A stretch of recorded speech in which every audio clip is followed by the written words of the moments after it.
안녕하세요. 안녕하세요. 네, 김인호 신부의 건강한 그리스도인 되기. 오늘은 5번째 이야기를 시작하려고 합니다. 오늘 주제는 안고 없는 신앙이라는 내용으로 한번 준비해 봤는데요. 본래 안고라는 단어는 우리 방송용으로는 적당하지 않은데요. 일반적으로 우리가 안고라는 단어를 많이 쓰지요. 본래 정식 명칭은 팥소라고도 이야기하는데요. 팥소 없는 신앙, 이것에 대해서 한번 오늘 이야기를 나눠볼까 합니다. 여러분들 안고 없는 찐빵이라는 말 많이 들어보셨죠? 예. 어떨 때 그런 용어를 쓰게 되죠? 속이 비어 있는 거. 네, 속이 비어 있을 때 무엇인가 핵심이 있을 거라고 생각했는데 없을 때, 그때 기분이 어때요? 좀 허망하죠? 좀 실망감도 느끼게 되고 또 어떨 땐 배신감도 느껴지기도 합니다. 이런 것을 빗대어서 조금 등장한 유사한 말들이 있는 것 같은데요. 뭐 바퀴 없는 자동차, 또 김 빠진 콜라, 또 조금은 낭만적인 사람들이 이런 표현을 쓸 것 같아요. 너 없는 세상? 또 우리 신자들에게는 신부 없는 성당, 이런 것도 팥소 없는 그런 찐빵에 비유될 수 있을 것 같습니다. 우리들 삶에 안고는 무엇일까? 특별히 우리들 신앙생활의 안고는 무엇일까? 한번 생각해 보면 좋을 것 같은데, 뭐니 해도 우리 신앙의 안고는 예수님이시죠. 예수님이 우리 신앙생활의 가장 중심부에 있어야 되는데, 오늘은 그 안고 중에서요, 3가지 측면을 조금 우리들 함께 고민해 보면 좋을 것 같습니다. 3가지가 무엇이냐면, 첫 번째는 이성, 그 다음에 감정, 그리고 실천이라는 것입니다. 여러분들 회개라는 말 많이 들어보셨죠? 뭐 대림시기라든가 사순시기 때가 되면 우리 모두 다 변화되자라고 초대하는데, 이걸 조금 학문적으로 정립한 분이 있으세요. 그분의 이름은 로너건이라고 하는 분인데요. 캐나다의 교의신학자이십니다. 이분이 우리에게 회개의 3가지 측면을 이야기했는데, 거기에다가 제가 공부했던 로마의 그레고리오 대학에서는 한 가지를 더 추가해서 4가지 측면으로 이야기하는데, 그게 뭐냐면요, 첫 번째는 지성적 차원입니다. 우리가 하느님을 알게 되고 또 하느님을 알아가는 것에 있어서 또 조금 더 열정적이 되어가는 것, 이것을 지성적 차원이라고 이야기합니다. 두 번째는 윤리적 차원이라는 거예요. 하느님을 알기 시작하니까 어떻게 되냐면, 하느님의 법이 우리 삶 안에 조금씩 영향을 미치기 시작해서 우리 행동이 변화되더라는 것이죠. 또 3번째 차원은 로너건이 이야기한 대로 얘기하면 하느님과 푹 사랑에 빠지는 겁니다. 이제 하느님의 사랑에 속해서 그 사랑에 취해버리는 것, 이것이 종교적 차원의 회개예요. 여기 한 가지가 더 덧붙여진 것이 바로 감정적 차원인데요. 우리가 어떤 가치를 받아들이게 되면 그냥 행동으로만 옮기는 것이 아니라 일단 우리의 감정이 건드려져야 한다는 겁니다. 제자들의 모습이라든가 아니면 성경에 나오는 많은 사람들의 모습을 보면 무서워하고 두려워하고 기뻐하고 또 씁쓸해하기도 하고, 이런 모습들을 보게 되는데, 바로 예수님을 만났을 때에 일어난 감정적인 반응들도 우리가 조금씩 달라지는 것 같습니다. 이분이 그것을 이야기하면서 이제 모든 측면들이 함께 성장해야 된다는 것을 우리에게 이야기하고 계십니다. 제가 본당에 있을 때 어떤 분이 저에게 찾아오셨어요. 자신이 하느님 안에서 큰 감동을 받았대요. 그래서 이제 신부님께서 저에게 어떤 일을 시키든지 다 할 수 있다고, 어떤 일이든지 맡겨만 달라고 저에게 말씀을 하셨습니다. 그래서 제가 성당에 안 나오신 지 얼마나 되셨어요? 그랬더니 한 20년 됐대요. 그래서 그분에게 그러면 지금 일단 다른 봉사활동을 하지 말고 오래됐으니까 재교육반에 들어가서 일단 공부 좀 했으면 좋겠다고 제가 말씀을 드렸습니다. 제가 배운 사람이잖아요. 로너건의 회계를 배운 사람이니까 좀 다른 것들이 충족되었으면 좋겠다 해서 말씀을 드렸더니, 이분이 화들짝 놀라면서 자기는 모든 준비가 다 돼 있대요. 지금이라도 어떤 것이라도 다 할 수 있답니다. 그래서 제가 그 어떤 거 말고 딱 한 가지만 하라고 그랬더니 그분이 너무 실망해서 다음 주에 다시 얼굴을 보이지 않았습니다. 우리들 삶에서 이 이성적인 측면도 또 감정적인 측면도 또 윤리적인 측면도 모두가 다 중요한 것 같아요. 그래서 여러분들이 그런 회개의 요청을 받을 때마다 조금씩 내가 어떤 부분이 지금 결핍되고 있는가, 그리고 어떤 부분이 더 성장하고 있는가, 이런 것들을 한번 살피면 좋을 것 같습니다. 첫 번째는 이성이 빠진 신앙에 대해서 한번 살펴볼까 해요. 이성이 빠진 신앙은요, 우리에게 빗나간 신앙 또는 맹목적인 신앙으로 빠지게 할 위험성을 지니고 있습니다. 빗나간 신앙이라고 하는 게 뭐냐면 성경에서 죄라고 하는 단어의 기원은 활 시위가 관역에서 벗어났다라고 하는 어원을 가지고 있습니다. 이미 활 시위를 탁 당겨서 관역을 탁 맞춰야 되는데 이미 그 자체부터 틀어져 있다라는 거예요. 내가 신앙생활을 하면서 목적이 하느님께 딱 향해 있지 않다라는 겁니다. 그런데 빗나간 신심은 뭐냐면 하느님께는 가고 싶은데 때로는 과도한 열심으로 그 길이 조금 어긋난 것을 빗나간 신심이라고 이야기할 수 있을 것 같습니다. 보통 우리가 어떤 신심이 좋다라고 이야기하면 어떤 활동도 열심히 하고 기도도 열심히 하고 또 하느님의 물건들 또 성당에 간다던가 이런 모든 것들에 대해서 좀 귀하게 여기는 부분들도 있잖아요. 그죠? 그런데 그런 것들이 좀 과하게 오기 시작하면 좀 잘못되는 경우들이 있습니다. 하느님께 시선을 고정시키지 못하고 그냥 그런 규칙이라든가 물건이라든가 이런 것에 너무 푹 빠져버릴 수 있는 위험이 있다는 것이죠. 제가 지내면서 우리가 조금 자칫 빗나간 신심으로 보여지는 모습들이 발견되기는 하는데요. 성물, 또 성수 이런 것과 관련되어서도 좀 빗나간 신심이 작용하는 것 같습니다. 제가 어렸을 때 여러분들도 많이 보셨을 것 같은데요. 성수라든가 십자가 이거 어떤 영화에서 많이 봤죠? 마귀를 쫓아내는 드라큘라를 쫓아내는 이런 장면에서 많이 보지 않았습니까? 십자가를 탁 비추면 어떻게 돼요? 막 눈이 멀어요. 드라큘라가 막 제발 그 십자가를 치워달라고. 또 성수를 뿌리면 드라큘라가 막 타요. 그죠? 이야, 그래 내가 바로 저 십자가를 신앙의 표지로 갖고 있구나. 이 엄청난 신비의 힘을 가지고 있는 이 성수를 내가 탁 찍어서 늘 나를 축성하고 있구나. 이런 자부심이 있었습니다. 그런데 실제로 성수를 제가 이렇게 해봤더니요. 그렇게 큰 효험을 발휘하지도 못하는 것 같았어요. 근데 어떤 분들은 이 성수에 대해서 너무 지나친 그런 신심을 갖고 계신 분들이 있는데요. 감기 걸렸을 때, 제가 어렸을 때 어떤 분들은요, 감기 걸렸다고 자녀들에게 성수를 먹이는 분도 있었습니다. 또 벌레 물린 곳에 성수를 바르면 낫는다고 성수를 바르기도 했어요. 이건 빗나간 신심입니다. 또 저 어렸을 때는요, 이 모기 물리면 간지럽잖아요. 벌레 물리면. 그러면 간지럽지 않게 하기 위한 방법이 뭐였냐면 물린 자국에다가 십자가 표시를 탁 내는 겁니다. 그러면 간지럽지 않대요. 근데 제가 해봤더니 더 간지러웠습니다. 이런 성수에 대해서도 조금 지나친 신심이 작용하는 것 같고요.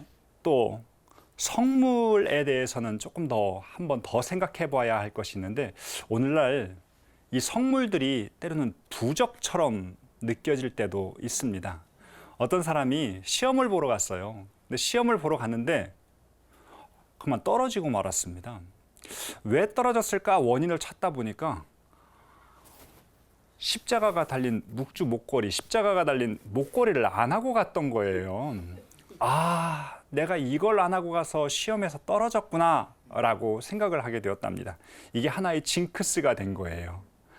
시험 볼 때 그 십자가를 목걸이를 하고 갔으면 떨어지지 않았을 텐데 라고 생각했던 것이죠. 또 어떤 분은 성물, 이 묵주라든가 뭐 이런 것들이 이제 팔찌, 반지, 목걸이의 형태로 나오다 보니까 하나의 장신구가 되어버린 모습들도 이렇게 흔하게 볼 수 있습니다. 또 성당은 안 다녀도 집과 차 이런 곳에 성물이 가득한 모습들을 보게 될 때가 있지 않습니까? 제가 택시를 탔는데 아저씨 차에 성물들이 가득한 거예요. 그래서 신자냐고 물어봤더니 성당은 안 나간대요. 어머니가 성당에 다니시는데 안전하게 차량을 잘 유지하라고 그렇게 잔뜩 차에다가 담아주셨답니다. 또 어떤 분들은 기도할 때 꼭 촛불을 켜놓고 기도하시는 분들이 있어요. 그죠? 그래서 촛불을 켜놓지 않으면 기도가 무효라고 생각되시는 분들도 좀 있습니다. 과도하게 그런 물건에 집착하는 경향들이 있는 것이죠. 우리가 좀 성물의 의미를 다시 회복할 필요가 있는 것 같습니다. 성물을 지니고 있으면 나에게 닥쳐올 수도 있는 그런 안 좋은 일이 피해가는 것이 아니라 성물의 의미는 실제로 기도하는 것이기도 하고요. 또 자기 봉헌의 의미가 있는 것입니다. 그래서 자기 봉헌의 의미가 있는 것이지 때로는 자신에게 복을 더해주는 어떤 특별한 도구로서 여기기 시작하면 부적과 다를 바가 없다라고 하는 것입니다. 이런 거에 조금 쉽게 노출되시는 분들도 있는 것 같습니다. 이런 분들은 좀 심리적으로 불안감을 더 느끼시는 분들인데요. 외적인 어떤 표징들 또 행동들을 통해서 자신의 불안을 해소시키려고 하는 모습도 있는 것 같습니다. 내가 왜 이 물건을 차고 있는가? 이거 한 번 정도 다시 생각해 볼 필요가 있고 처음의 의도를 잘 생각하면서 그걸 회복할 필요가 있는 것 같습니다. 이성이 빠진 채 신앙생활을 하다 보면요. 이렇게 빗나간 신심에 빠질 위험이 생깁니다. 조금 전에 말씀드렸듯이 보통 이런 분들은 신앙이 없는 분들이 아니라 오히려 신앙이 더 굳건하신 분들 안에서 더 노출될 수 있는 위험인 것 같아요. 두 번째로 이성이 빠진 신앙은 맹목적 신앙으로 빠질 수가 있습니다.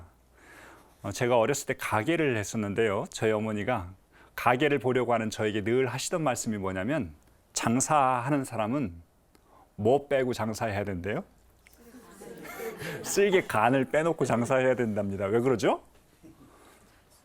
조금 속상할 일들이 생기니까 그런 것들을 빼놓고 장사해야 마음도 편해질 수 있다고 이야기한 것 같은데 신앙생활을 하는 사람들에게도 어쩌면 이 말이 비슷하게 작용되어서 신앙생활을 하려면 이성을 빼놓고 해라 라고 하는 말들도 흔하지 않게 들려오는 것 같습니다. 아마 모든 것이 다 이성으로만 채워질 수가 없으니까 너무 이성적인 것들을 과하게 사용하지 말라라고 누군가가 말씀하셨을 수도 있는 것 같은데요. 근데 그것이 자칫 위험에 빠지는 신앙으로 이끌 수도 있다는 거 생각해 볼 필요가 있습니다. 간혹 이런 일들이 발생하는 것 같아요. 어떤 젊은 친구가 우울증에 걸렸어요. 우울증에 걸려서 어떻게 해야 되나 고민하고 있는데 그래서 병원에 가야 되나? 그래서 엄마한테 상의를 했답니다. 그랬더니 엄마가 가들짝 놀라면서 무슨 신앙이니 병원을 가냐고 열심히 기도하면 낫는다고 그렇게 이야기하더랍니다. 그날부터 시작돼서 엄마가 모든 피정, 기도회 이런 곳에 계속해서 데리고 다녔어요. 집에서도 열심히 기도를 시켰습니다. 그래서 정말로 이렇게 해서 우울증이 나을 수 있을까라고 하는 의심에 빠지게 되었습니다.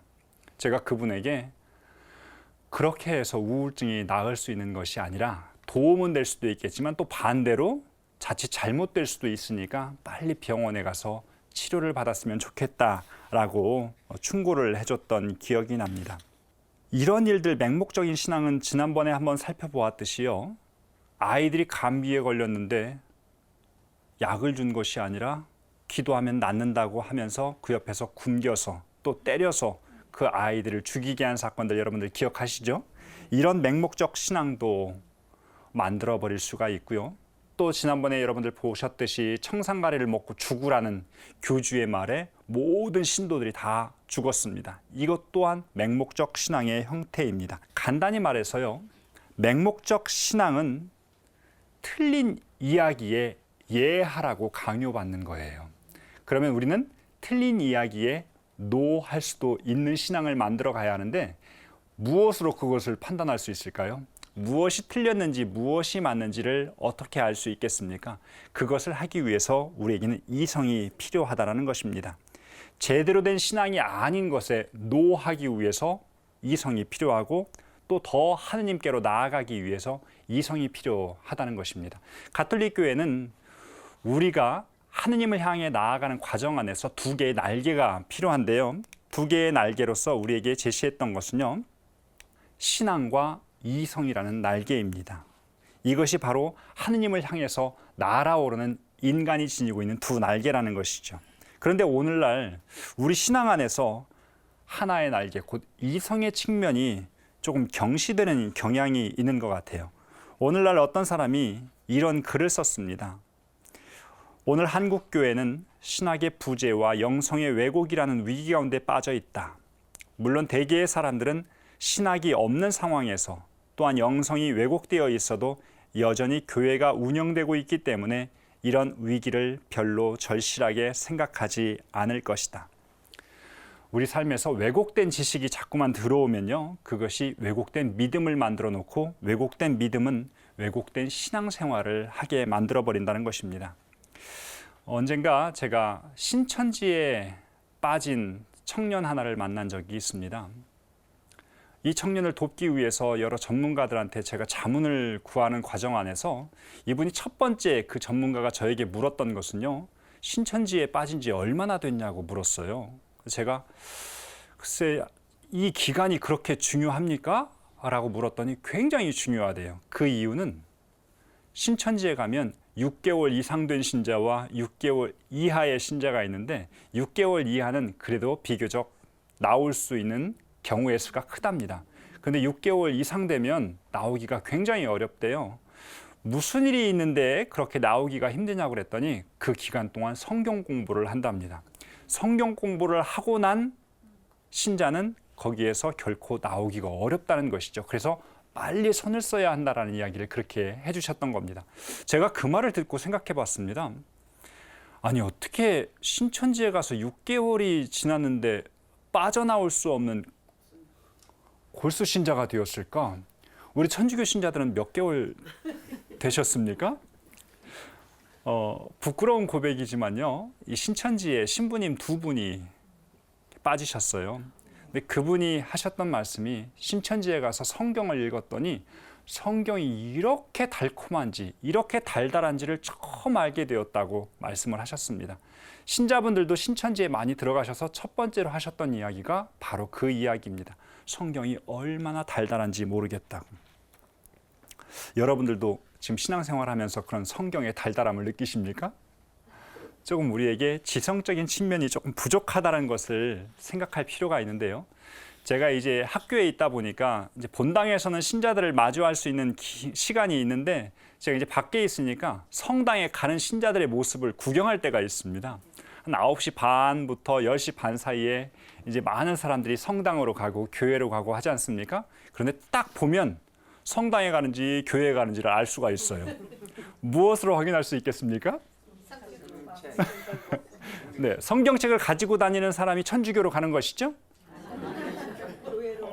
아, 교회로 가는 겁니까? 그러면 성당에 다니는 사람들은 그런 거 갖고 다니면 안 되는 거죠? 조금 변해야 되는데 우리는 어떨 때 가방 들고 성당에 가면 또 교회 가냐? 라고 농담으로 또 비아냥거리는 모습도 볼 때가 있는 것 같습니다. 때로는 종종 신앙인들이라는 말이 비합리적이고 비과학적이고 비이성적이고 비상식적이라는 말과 동일시되는 분위기를 느낄 때가 있습니다. 그런 말에 여러분들은 어떤 생각이 들으세요? 이거 인정할 수 있겠습니까? 그런데 또 어떤 사람들은 비이성적이고 비상식적인 이 비합리적인 신앙을, 이 왜곡된 신앙을 참된 신앙이라고 착각하는 경우들이 있는 것 같습니다. 그런 일 때문에 우리의 신앙이 오해를 받는 경우들도 많습니다. 어떤 분들은 오늘날 이성이 발달하고 과학이 발달하니까요, 우리가 신앙의 위기를 체험하지 않을까라고 생각하시는 분들이 있습니다. 하지만 이성을 만나고 과학을 만나면요, 신앙이 윤택해지지 잘못되는 것이 아니라는 것입니다. 하지만 우리 사회 안에서 좀 극단이 존재하는 것 같아요. 과학과 이성이 발달하다 보니까 모든 것을 다 이성적으로만 판단하려고 하는 것, 또 심리학이 오늘날 발달하다 보니까요, 모든 것을 다 심리적으로 해석하려고 합니다. 이 세상 안에서 일어나는 모든 일들을 심리적으로만 해석하고 이성적으로만, 과학적으로만 해석하려고 한다면 그것 또한 극단적으로 일어나는 문제입니다. 또 반대로 어떤 분들은 그런 시대가 막 일어나니까 더 영성적으로만 모든 것들을 받아들이려고 합니다. 집안에서 무슨 일이 일어나도 내가 죄를 많이 지어서 그렇고, 내가 기도를 덜 해서 그렇고, 모든 것을 다 영성적으로만 해결하려고 하는 것이 있는데 심리주의와 이성주의와 위험할 수 있습니다. 또 반대로 영성주의화도 굉장히 위험한 것이 될 수도 있습니다. 신앙에는 심리, 과학, 의학 이런 모든 것들이 도움이 될 수 있습니다. 어느 날 편찮으신 시어머니를 모시고 있는 며느리를 만난 적이 있는데요. 이 며느리가 시어머니를 모시면서 한 가지 사실에 깜짝 놀랐는데 그것이 무엇이냐면 시어머니가 자꾸 천사가 보인대요. 우리 어머니같이 신앙생활을 오래 하시니까 이런 분들에게는 하느님께서 축복을 주셔서 이렇게 천사까지도 보여주시는구나 라고 생각하면서 대단하다 이렇게 생각을 했대요. 저한테 그 이야기를 하셨습니다. 제가 가만히 듣다 보니까요, 그 어머니의 증상이 의학적인 측면 안에서 선망의 증상과 조금 비슷하다는 것을 느꼈습니다. 여러분 선망 증상 들어보셨습니까? 수술하고 나서라든가 아니면 돌아가시기 전에 또 기력이 쇠했을 때 헛것이 보이는 순간들인데요. 때로는 그 할머니에게서 그런 모습이 있을 수도 있는데 그냥 무작정 영적인 하나의 하느님의 선물로서만 해석했던 것입니다.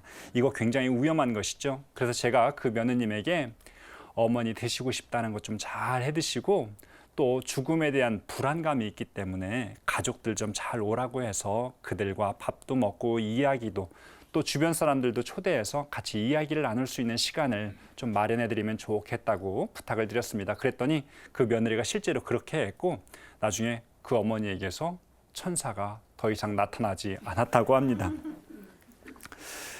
이성과 관련해서 우리에게 존재하는 두 극단이 있는데요. 첫 번째는 이성이라고 하는 걸 완전히 배제시켜버리는 감정주의, 신비주의입니다. 우리가 무엇인가를 매번 들으면 뭘 해? 체험이 중요하지 라고 생각하는 것입니다. 또 하나는 이성이라고 하는 것에 너무 지나친 강조를 하는 것입니다. 신앙을 이성적으로만 해석하는 것이죠. 국제신학위원회에서 우리에게 이런 말을 해주셨어요. 이성을 거부하거나 멸시하는 신앙은 미신이나 광신에 빠질 수 있다. 내가 지금 믿고 있는 것이 무엇인지도 모른 채 그냥 무작정 따라하는 것, 거기에 지나치게 집착하는 형태로 신앙이 만들어질 수도 있다는 것입니다. 아우구스티노 성인이 우리에게 이런 말씀을 들려주셨어요. 나는 내가 믿는 것을 내 머리로 하나하나 따져보길 원했기 때문에 그동안 엄청나게 많은 논쟁도 하고 땀 흘려가며 공부도 하였던 것입니다. 혹시라도 우리 안에 신앙의 이성적인 측면이 조금 결핍되었다고 한다면 이번 한 주간은 좀 신앙의 이성적인 측면에 조금 더 노력하는 시간이 되었으면 좋겠습니다. 쉽게 생각하면요, 여러분들 본당에 갔을 때 주보라도 볼 수 있지 않습니까? 주보도 조금 꼼꼼히 읽어보시고 또 평화방송 보시는 분들은 강의도 잘 들어보시면서 그런 이성적인 측면을 보완하는 시간들을 가지셨으면 좋겠습니다. 두 번째 안고는요, 감정이라는 것입니다. 감정이 빠진 신앙, 위험할 수 있습니다. 외부에서 어떤 가치가 들어오면요, 반드시 우리의 감정은 동요되게 되어 있습니다. 그것이 긍정적인 감정만 일으키는 것은 아니에요. 예수님과 부자 청년이 만났죠. 근데 부자 청년이 돌아갈 때 기뻐서 룰루랄라 하면서 돌아갔을까요? 어떻게 하면서 돌아갔대요? 네, 울상이 되고 씁쓸해하고 우울해하면서 돌아갔다고 이야기합니다. 부정적인 감정도 가치와의 만남을 드러내는 하나의 표지입니다. 감정을 건드리지 못하는 가치들은 건조할 수 있게 되고요. 그래서 신앙이라고 하는 것도 하나의 가치이기 때문에 우리의 감정을 반드시 건드려야 한다는 것입니다. 제가 신학생 때 학교에 다른 종교들에 대해서 알 수 있는 기회를 갖기 위해서 외부 강사를 초청했는데요. 두 분의 강사가 함께 오셨습니다. 한 분이 강의를 열심히 하시는데 제가 강의가 끝나고 나서 엉뚱한 질문을 하나 했습니다. 혹시 그 종교의 신자세요? 이거 얼마나 엉뚱한 이야기입니까? 신학교에 강의를 하러 온 사람에게 그 종교에 대해서 열심히 막 침을 튀어가면서 강의를 했는데 제가 그분에게 신자냐고 물어봤으니, 그런데 다른 동료들도 저를 말리고 있는데요. 그분의 대답은 더 엉뚱했습니다. 저는 신자가 아닙니다. 저는 고용된 강사입니다. 라고 이야기를 했습니다. 제가 깜짝 놀랐어요. 제가 왜 그것을 느꼈냐면요. 신앙의 교리를 설명하는데 감정이 들어가지 않았어요. 모든 것을 다 그냥 이건 이렇습니다, 이건 저렇습니다, 이렇게 표현하는 모습 속에서 제가 감정이 들어가지 않은 신앙, 결코 우리에게 어떤 영향도 줄 수 없다는 생각을 해보게 되었습니다. 여러분 가끔 전화 받으실 때 있죠. 또 여러분들이 전화를 하셨을 때도 고객님 사랑합니다, 그런 메시지 들을 때 있어요. 그죠? 그때 여러분들 감동 받으시나요? 왜 감동 안 받아요? 감정이 없으니까요. 우리는 감정이 없는 그런 멘트를 들었을 때는 우리도 별로 느끼지 못합니다.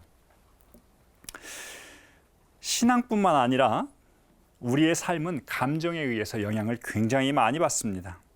우리가 어떤 행동을 하는 데 있어서 생명력을 제공하는 것이 감정이에요.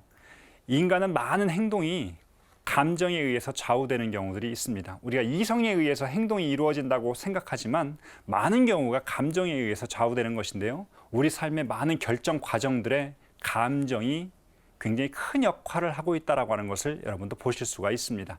여러분 결혼하실 때 이성적으로만 판단하셔서 결혼하셨어요? 뭔가 콩깍지가 딱 끼지 않습니까? 내가 뭔가 감정이 생겨나기 시작하면 모든 것들이 다 좋게 보이고 저 사람하고 평생 살 수 있을 것 같은 그런 확신도 들지 않습니까? 그런데 우리에게 연애라고 하는 시간은요, 하나의 렌즈를 끼는데 그게 뭐냐면 아무것도 보이지 않게 만들어준다는 것입니다. 그런데 결혼을 딱 하고 나면 하나의 선물을 받게 되는데 그게 뭐냐면 잃었던 시력을 되찾게 해주는 선물을 받게 된대요. 감정이라고 하는 것은 모든 것을 다 좋게도 보았다가 똑같은 것이지만 그것을 나쁘게도 볼 수 있는 아주 특별한 것이죠. 그래서 결혼 생활에서 저 인간이 변했어 라고 이야기하는 건 맞아요? 틀려요? 맞아요. 맞는 부분도 있어요. 그죠? 그런데 때로는 내 감정이 바뀌어서 내 시력이 좋아진 겁니다. 빨리 그 시력을 다시 잃게 해야죠. 저도 제가 사제직을 선택하는 데 있어서요, 뭐 제가 선택한 것은 아니지만 저도 참여를 했지 않습니까? 근데 여기에 저도 이성적으로 굉장히 많은 생각을 했어요. 그런데 많은 경우가 하느님이 그냥 좋아서 선택을 하다 보니까 나중에 후회도 굉장히 많이 했습니다. 이성적으로 조금만 더 따져볼 걸.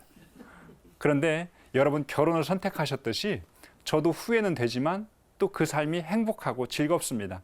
이렇게 우리 삶 안에는 감정에 의해서 선택하는 경우도 굉장히 많아요.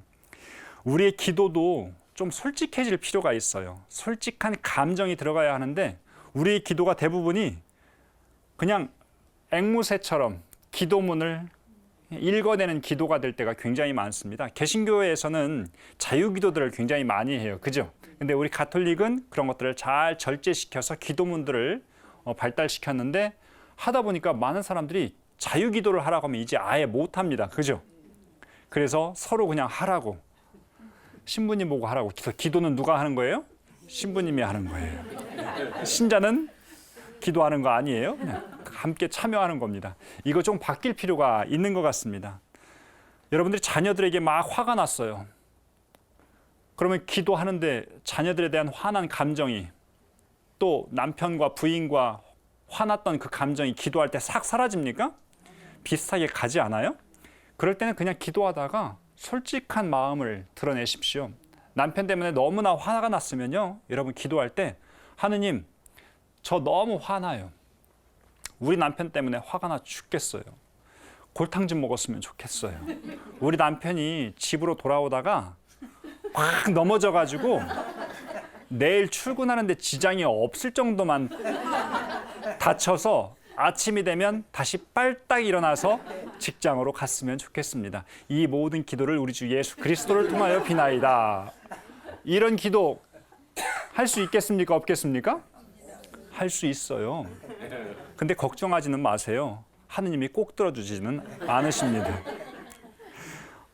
중요한 건 우리가 하느님을 인격적인 하느님이라고 이야기하는데 우리가 감정을 뺀 채 그냥 이성적으로만 또 앵무새처럼 기도만 읊조린다고 한다면 그건 인격적 관계를 맺는다고 볼 수는 없는 것이죠. 그렇다고 해서요, 신앙생활이라는 것이 또 감정에 의존해서만 완전히 감정으로만 치달아서는 안 된다는 것입니다. 감정주의 신앙은 때로는 위험합니다. 과도한 주관성과 신비주의 신앙으로 기울어질 수도 있습니다. 어떤 분이 이런 글을 쓰셨습니다. 감정주의는 지성주의에 반대되는 말입니다. 일반적으로 감정주의는 책에는 별로 주의를 기울이지 않으면서 체험에만 관심을 가집니다. 감정주의는 객관적인 진리와 가르침을 따르기보다는 자신의 감정에 더 충실합니다. 백문이 불여일견이라고 체험하는 것은 굉장히 중요한데 자기가 어떤 체험을 하고 나면 다른 모든 이야기들이 전혀 들리지 않는다는 것입니다. 개신교에서 어떤 분이 개신교의 오늘날의 모습을 비판하면서 이런 글을 썼는데요. 우리 카톨릭도 똑같이 적용되는 것 같아서 여러분들에게 소개하고자 합니다. 복음의 진리에 대한 관심보다는 특별한 치유나 기적, 은사 등에 관심을 지니고 있고 또 병의 치유나 최면, 감정적 기도 분위기를 조장하고 있다. 또 이들은 타 종교에 대한 배타적인 자세를 보인다라고 우리에게 감정적인 신앙의 위험성을 이야기하고 있습니다. 감정을 부추기는 전례나 기도회가 문제가 된다고 개신교에서는 이야기했는데요. 우리 카톨릭 신자들은 성당의 분위기를 어떻게 생각하세요? 성당 다니려면 성당은 좀 조용하고 은은하고 개신교는 가면 시끌시끌하고 이걸 우리의 분위기로 착각하는 경우들이 있습니다. 성당에서는 조금 떠들면 개신교스럽다라고 이야기하는 경우도 있습니다. 그러다 보니까 요즘에 천주교를 택하고 개신교를 택하는데요. 자신의 성향에 따라서 택하는 경우도 굉장히 많습니다. 성당에 가서 그렇게 조용한 것을 좋아하는 사람들이 있고요. 또 어떤 사람은 그 성당의 무거움에 불편함을 느끼는 분도 있습니다. 그런데 우리 가톨릭의 전례를 자세히 보면요. 우리 가톨릭 전례가 감정을 뺀 전례가 아닙니다. 절제된 형태 안에서 그것을 잘 드러나게 해줄 수 있는 것이 우리의 전례인데 많은 사람들이 그냥 전례 자체를 감정을 뺀 채 진행하는 경우도 있다는 거예요. 여러분이 제1독서를 딱 듣고 나면 우리가 무엇을 합니까? 화답송을 하죠. 화답송은 그야말로 하느님께서 말씀하신 것에 대해서 하느님 백성이 기쁨에 찬 화답을 드리는 겁니다. 그런데 그렇게 하지 못할 때도 많은 것 같아요. 또 우리가 복음을 듣기 전에 기쁜 소식을 들을 수 있는 그런 자신들의 환호를 하게 되죠. 그 환호 뭐라고 하죠? 알렐루야를 하는데 우리 천주교 신자들은 알렐루야를 어떻게 하죠?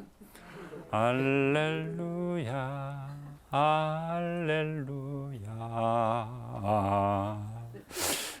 기쁨이라고 조금 표현할 수 없는 것도 굉장히 많은 것 같습니다.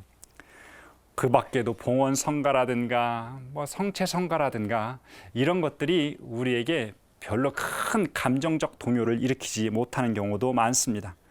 성당에 가서 기도문을 크게 하고 성가를 크게 하면 어떻게 되죠? 조용히 하라고 그래요? 옆 사람들이 쳐다봅니다. 그죠? 제가 학생 때 어디 가서 미사를 봉헌하는데요. 제가 성가를 크게 불렀습니다. 그랬더니 주변 사람들이 웅성웅성거리는 거예요. 어디 개신교에서 왔나 보다 하면서 성당에서 기도문 크게 하고 성가 크게 불러야 되는 겁니다. 이렇게 우리만의 성당을 만들지 않았으면 좋겠습니다. 우리 신앙생활 안에서 감정이 살아날 필요가 있는 것 같습니다. 네, 세 번째는 실천이 빠진 신앙입니다. 신앙은 실천과 만나야 되죠. 이미 야고보 사도가 이런 말씀을 우리에게 하셨습니다. 실천 없는 믿음은 쓸모가 없다는 사실을 알고 있습니까? 신앙을 실천 없이 어떤 영적인 깨달음이나 자기 안의 영성을 충족시키려는 그런 모습들이 있는데요. 이것 또한 신앙의 왜곡을 불러올 수 있습니다.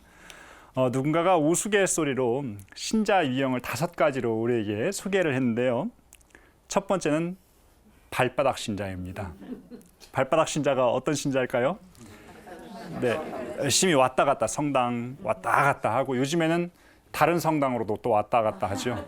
심지어는 어떤 사람은 설교 들으러는 교회로 가고 성찬례 하러는 성당으로 오고 이렇게 왔다 갔다 하는 발바닥 신자 있습니다. 여하튼 굉장히 분주하게 움직이는 분들이죠. 두 번째는 손바닥 신자입니다. 손바닥 신자는 어떤 신자예요? 열심히 하느님께 이것 좀 이루어 달라고, 이것 좀 달라고 기도하는 신자입니다. 열심히 대단하죠. 세 번째는 혓바닥 신자입니다. 네, 입으로만 열심히 하느님 아버지 이렇게 기도하면서 하느님을 찾는 또 좋은 말들은 다 입에다가 담을 줄 아는 사람입니다. 네 번째는 모태신자입니다. 모태신자 여러분들 잘 알고 계시듯이 신앙의 뿌리가 굉장히 깊습니다. 그런데 현실적인 경우에서는 많은 사람들이 나 이런 사람이야. 우리 부모님, 우리 할아버지도 이렇게 성당을 다녔다고 이렇게 말하는 조금 잘난 척하는 신자들, 이 모태신자인 경우들이 많습니다. 다섯 번째는 모태신자입니다. 뭐 좀 하라고 하면 저는 못해요. 애가 어려서요. 또 직장에 나가야 해서요. 또 손주를 봐야 해서요. 계속해서 모태만을 평생도록 하는 분들입니다. 근데 이게 우리들 삶인 것 같아요. 그죠? 근데 좋은 것들도 굉장히 많습니다. 발바닥 신자는 쫓아다니는 거 기가 막히게 할 줄 압니다. 근데 쫓아다니다 보면 속된 말로 개평 얻는다고 그러죠. 무엇인가 성당에서 얻을 수 있는 것들이 조금 있습니다. 그런데 가끔씩은 좀 신앙을 뜨겁게 살아보는 것도 필요할 것 같아요. 또 손바닥 신자도 마찬가지로 자기 자신만을 위해서 막 기도할 것이 아니라 좀 다른 사람을 위해서도 좀 이렇게 빌어봤으면 좋겠어요. 가족 구성원들 뿐만 아니라 조금 내가 잘 만나지 못했던 사람들을 위해서 하느님께 기도하는 것도 필요할 것 같고요. 혓바닥 신자는 바른 말을 잘 하죠. 근데 그 입이 좀 다른 사람들을 조금 위해서 봉사하기 위해서, 그리고 다른 사람들에게 조금 더 친절하고 배려 있는 말들도 조금 할 수 있었으면 좋겠습니다. 모태신자는 자기가 뿌리 내렸던 것처럼 다른 사람도 뿌리 내릴 수 있도록 좀 도와주는 역할들 했으면 좋겠고, 모태신자는 조금 더 자신이 이제 해신자로 바뀔 수 있었으면 좋겠지요. 사실은 모태신자들은 자기 인식이 잘 된 사람들입니다. 내가 할 수 있는 능력이 안 돼요. 그죠? 그런데 할 수 있는 능력이 안 되기 때문에 하느님께서 또 하라고 초대하시는 것일 수도 있으니까요. 겸손된 마음으로 거기에 참여하는 것도 필요할 것 같습니다.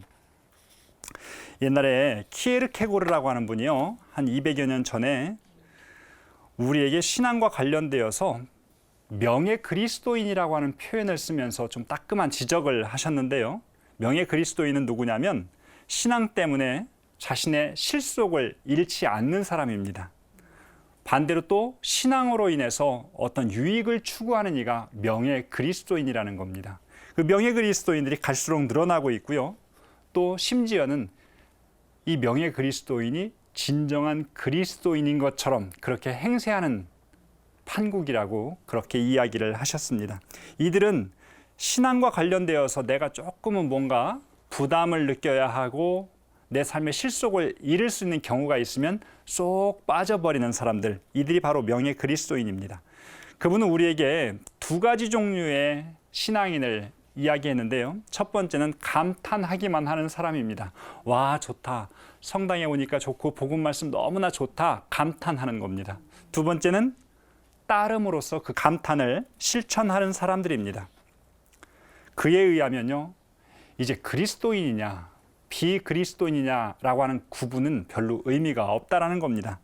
감탄만 하는 사람이냐 아니면 따름을 실천하는 사람이냐, 이것이 중요한데, 키에르케고르가 어떤 예언을 했냐면 이제 앞으로 감탄하기만 하는 사람조차 줄어드는 시대가 올 거라고 이야기했습니다. 우리는 감탄하는 것도 필요해요. 그리고 넘어서서 그 감탄을 실천하는 신앙으로 나아가야 한다는 겁니다. 근데 우리가 신앙을 실천하는 데 있어서 좀 두 가지의 위기가 존재하는데요. 그건 뭐냐면 몰트만이라고 하는 신학자가 우리에게 이야기했는데, 첫 번째는 정체성의 위기입니다. 내가 나가서 그리스도의 복음대로 실천을 막 하려고 하는데 하다 보니까 이게 지금 그리스도인으로 나간 것인지 아니면 그냥 사회의 한 명의 구성원으로 나간 것인지 구분이 되지 않더라는 것입니다. 그냥 결론만 도달하면 된다라고 생각해서 때로는 부정적인 방법도 막 사용할 수도 있게 되는 것이죠. 바로 정체성의 위기를 경험하게 된다는 것입니다. 교황님께서도 우리에게 이런 말씀을 하셨는데요. 그냥 우리가 착하기만 한다면, 누군가에게 도움을 주는 걸로만 만족한다면 우리는 NGO 단체에 불과할 수 있다라고 이야기를 하셨습니다. 두 번째는 상관성의 위기입니다. 세상 사람들과 어떠한 관련이 없이 그냥 자기만의 영적인 성장에 집착해버리는 것입니다. 이런 경우들도 굉장히 많죠. 그래서 누군가가 가난하고 아픈 사람이 지나가든 말든 내 역할만에 충실해지는 것, 어떤 사람하고도 어떤 나의 상관성이 느껴지지 않는다는 것입니다. 종교인이라고 하면 무릇 그런 가난한 사람들에 대해서 나름대로 관심을 가져야 되지요. 그런데 그리스도인은 그 관심 차원에서 끝나는 것이 아니라 책임을 느껴야 하는 사람입니다. 저 사람이 저렇게 아픈 것, 가난한 것, 소외당하는 것, 이 모든 것에 우리가 책임을 느껴야 하는 것이 바로 그리스도인의 삶이라는 것입니다. 많은 분들이 신문을 읽고 뉴스를 보다가도요, 자기도 모르게 욕을 한다던가 비평을 하는 순간들이 굉장히 많아요. 그죠? 여러분, 그럴 때 그리스도인으로서 조금 뉴스 보기, 신문 읽기를 하셨으면 좋겠습니다. 신문을 읽다가 에이, 나쁜 놈, 이렇게 욕하실 수도 있고 비판을 하실 수도 있는데 조금만 그리스도인으로서의 신문 읽기를 한번 해보셨으면 좋겠습니다. 그 신문 가운데서 가장 가난한 이가 오늘 누구라고 소개되고 있는가? 그를 위해서 좀 기도해 보는 것도 필요하지 않을까 싶어요. 욕은 하고 싶은 분들 그냥 욕하세요. 하지만 어떤 부분에서는 이 신문에서, 오늘 뉴스에서 가장 가난하고 불쌍한 사람을 위해서 기도하는 목도 빼놓지 말아야 한다는 것입니다. 그리스도인으로서 뉴스를 보고 신문을 읽는 것 필요할 것 같습니다. 우리가 실천을 하는 데 있어서 가장 쉽게 빠지는 유혹이 뭐냐면요, 모든 것을 하려고 하다가 아무것도 하지 않는 것이 우리에게 다가오는 가장 큰 유혹인 것 같아요. 복음서에 보면 네가 가지고 있는 것을 모두 다 가난한 사람에게 주고 나를 따르라고 합니다. 여러분, 그 복음 말씀 앞에서 어떠세요? 어떤 분들은 그건 복음에서나 있을 수 있는 일이지 우리에게는 그것이 가능하겠어? 라고 생각할 수도 있습니다. 그냥 내가 내팽개치고 관심을 두지 않은 채 살아가는 부분들이 커진다는 겁니다. 우리는 거짓말 참 많이 해요. 성가를 부르면서도 내게 있는 모든 것을 아낌없이 바치네. 좀 솔직하게 바꿔볼까요? 내게 있는 5,000원을 조금 아까워하며 바치네. 이게 우리의 솔직한 기도일 것 같습니다. 그런데 조금 전에 말씀드렸듯이 우리는 한 번에 가지고 있는 것을 다 주고 예수님을 따르는 것이 불가능할 수 있습니다. 하지만 조금 단계적으로 하자는 것이죠. 모든 걸 줄 수 없으니 조금이라도 줘보자는 것입니다. 조금씩 주다 보면 혹시 압니까? 나중에 먼 훗날에는 주려고 했는데 줄 게 없어지는 순간, 그 앞에 예수님이 계실 수도 있겠죠. 모든 것을 한 번에 하려고 하는 것, 이것도 굉장히 큰 유혹일 수 있습니다. 복음을 할 수 없기 때문에 그냥 내팽개치는 것이 아니라 오늘 이 자리에서 조금씩 실천하는 것, 그것이 필요할 것 같습니다. 이성 매우 중요합니다. 감정 매우 중요합니다. 실천 매우 중요합니다. 우리가 그리스도교 영성 생활에서 중요하게 생각되어지는 것이 세 가지가 있는데요. 그게 뭐냐면 말씀과 친밀해지는 것입니다. 그리고 거룩한 신비, 미사라든가 이런 성사에 참여하는 것입니다.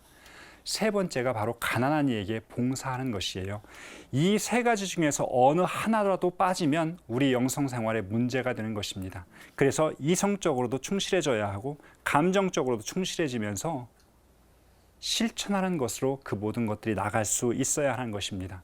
로너건이 말했던 회개의 세 가지 차원과 또 하나 더 덧붙여서 감정적인 차원들, 오늘 우리들 안에 어떤 부분이 잘 성장하고 있는 것이 있겠고요. 또 어떤 부분은 잘 성장하지 못하고 있는 부분도 있는 것 같습니다. 이런 부분들에 특별히 물을 주는 시간들 가지셨으면 좋겠어요.